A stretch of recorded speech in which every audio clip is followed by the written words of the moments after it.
Armenian language opens doors.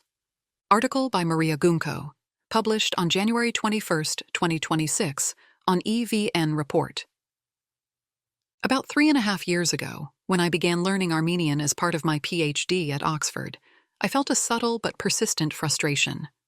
Instead of investing my time in one of the UN languages, Arabic, Chinese, Spanish, or at least French, that circulates smoothly through diplomacy, international organizations, academia, and global labor markets, I was spending 3 mornings a week grappling with a language spoken by roughly 3 million people in a small, landlocked country and another approximately 7 million in the diaspora that many foreigners cannot confidently locate on a map.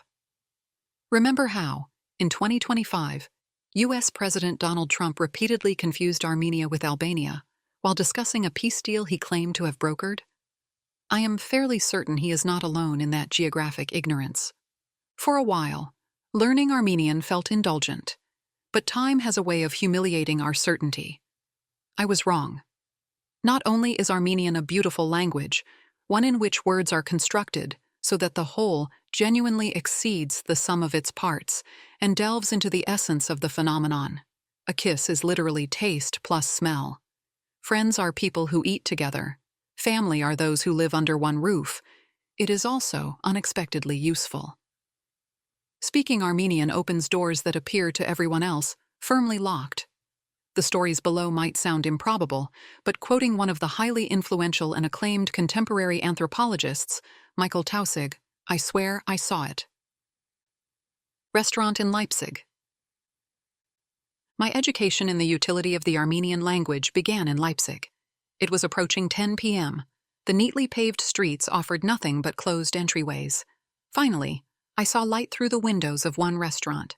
Chairs were stacked upon most of the tables, but there were still people dining. I knocked on the door out of pure desperation. A large man with an even larger jet-black mustache opened it halfway. He said something in German that required no translation whatsoever. "We're closed. Go away." Exhausted, hungry, and reaching for whatever linguistic scraps were left in my brain, I attempted a polite retreat and accidentally answered in Armenian. Thank you, sorry. Շնորհակալություն, ներողություն. The transformation was immediate and total. His face reorganized itself into a smile so wide, I briefly worried about the structural integrity of his gorgeous mustache. Are you Armenian? No, but I speak.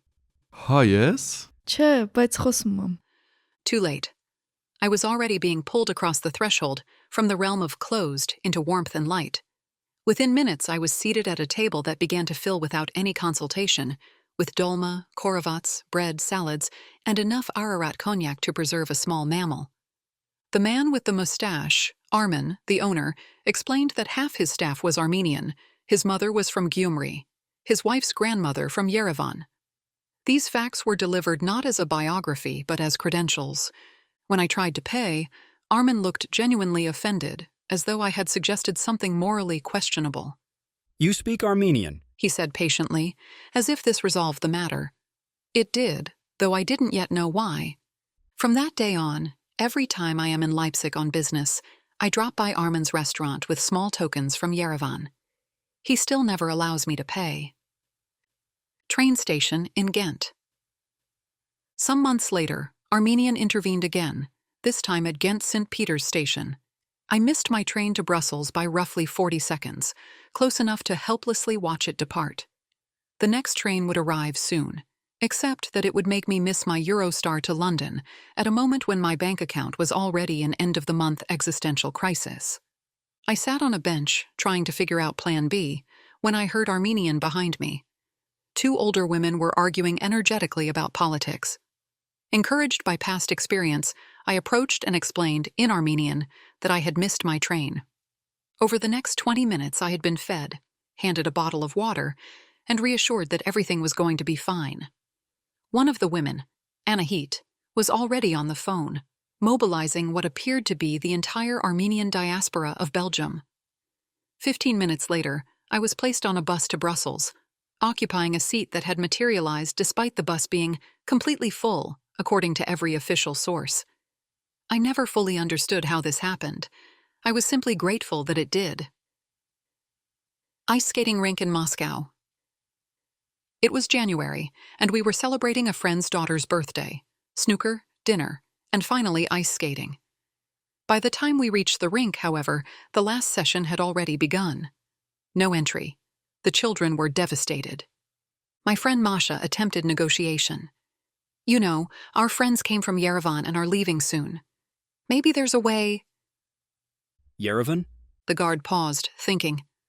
Go to the next door. It's for Armenians. Sick. This quote is reported exactly as it was said. At the next door stood a young Armenian man leaning slightly against the frame.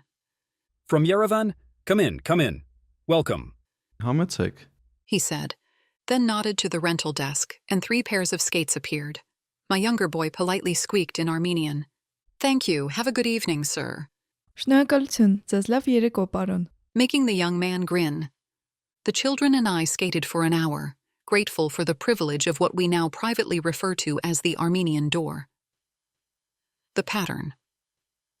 By this point, the pattern was hard to ignore.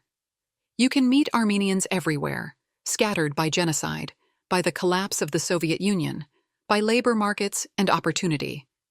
Yet dispersion has not diluted connection. Language, kinship, and a distinctly forceful form of hospitality persist despite distance. I explain the pattern to myself the following way. Please, correct me if I am wrong. Armenian is obscure enough that when a non-Armenian speaks it, beyond hello even if badly, this produces an immediate bond. Speaking Armenian marks you as kin. It might make no rational sense, but it is what it is. In Armenia, kinship is not a concept, but an organizing principle. A fact documented in scholarly literature and evident in everyday life through awkward personal questions, comments, and unsolicited advice. As argued by the social anthropologist Tamer Shirinian, the Armenian nation is practiced as family. Everyday encounters are intimate, demanding, caring, and occasionally overwhelming. Another scholar, Stephanie Platz, once quoted an Armenian saying, "We don't have capitalism, we only have kinship." A complaint about corruption and nepotism, yes, but also an accurate description of the social infrastructure through which things actually get done. The web of obligations and mutual support are not just supplementary to official institutions, they are the core institution which traveled globally. What this means in practice. When you speak Armenian to an Armenian abroad, you are not just demonstrating linguistic ability. You are signaling that you understand, or at least respect, a particular way of organizing social relationships. You are acknowledging membership, even honorary, even if temporary, in a network that operates on principles of reciprocal obligation rather than transaction, care rather than efficiency. And once you're in, the rules apply. So, yes, learn Spanish if you want practical communication across multiple continents. Learn Chinese if you want access to business opportunities and economic power. Learn French if you want to feel sophisticated while eating cheese. Learn Arabic if you want to unlock vast cultural heritage, literary tradition, or engage in trade. But if you want a secret key to a global network of loyal, improbably generous people who will treat you like kin the moment you open your mouth, learn Armenian. Sometimes the real reward of learning a language is not professional polish or institutional usefulness, but accidental belonging. As one of my closest friends likes to joke, Janek will never be left without help.